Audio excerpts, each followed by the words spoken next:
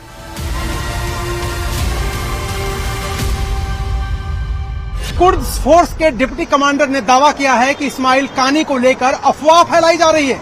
उनका दावा है कि इस्माइल कानी सुरक्षित हैं, एक्टिव हैं और फोर्स को कमांड कर रहे हैं। इस बात में कोई शक नहीं है कि अगर इस्माइल कानी सुरक्षित है और फोर्स को कमांड कर रहे हैं तो इजराइल भी उनकी निगहबानी कर रहा होगा। क्या जनरल इस्माइल कानी ईरान के मिसाइल कंट्रोल रूम में बैठे हैं और सुप्रीम लीडर खामनेई से मिले बड़े ऑर्डर को अंजाम देने जा रहे हैं? क्या जनरल इस्माइल कानी के टारगेट पर है इजराइल के 6 बड़े शहर और ठिकाने? अगर ये सच है तो इजराइल पर खतरा बड़ा है।